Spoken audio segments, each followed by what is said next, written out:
It's the supply chain, right? So every time we talk about the idea that Apple shares go higher because of a new product cycle, you want to look at the whole ecosystem, right? Everybody else that makes the stuff that goes into it, all the computer chips and all the wireless devices and speakers and everything else. Well, we kind of put together just a sampling, I mean, a charcuterie plate, an appetizer, if you will, for all the stocks that have been moving higher because of this. If you take a look at some of these names, you look perhaps at like a Skyworks Solutions, right? These guys do the wireless chips, the radio chips that go into these things. Cirrus Logic does audio chips.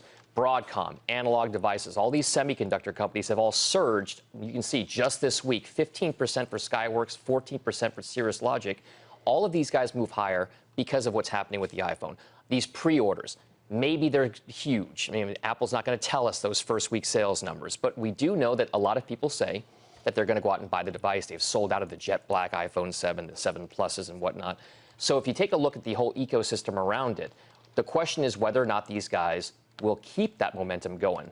There was a lot of pessimism back in the early summer. Remember that, guys? When everybody, all these analysts across Wall Street said, oh, no, the iPhone 7 is going to be terrible. Even last week, right. There was a lot of pessimism before the announcement with people saying, what's different? What's going to make me buy it's just the headphone jack, something like that. I mean, so back on July, in early July, around July 4th, 5th, Apple was a $94, $95 stock. And everybody was panning what's going to happen with the anticipated iPhone 7. Analysts downgraded the stock all over the place.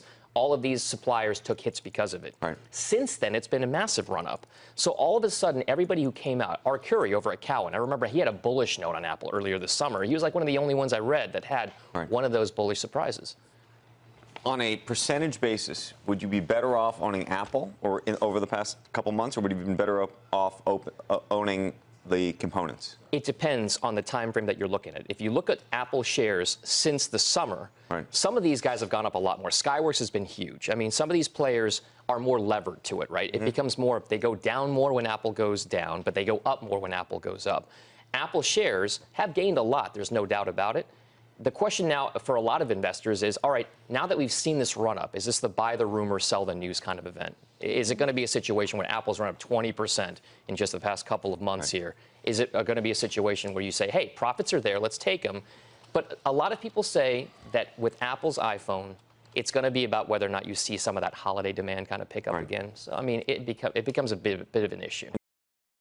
Hey CNBC fans, thanks for checking out our YouTube channel. Here you're going to find videos packed with all of the information that you need to be smarter about your finances. You can subscribe by clicking right here and click on all the videos around me or the I right here to watch the latest from CNBC. Thanks for watching.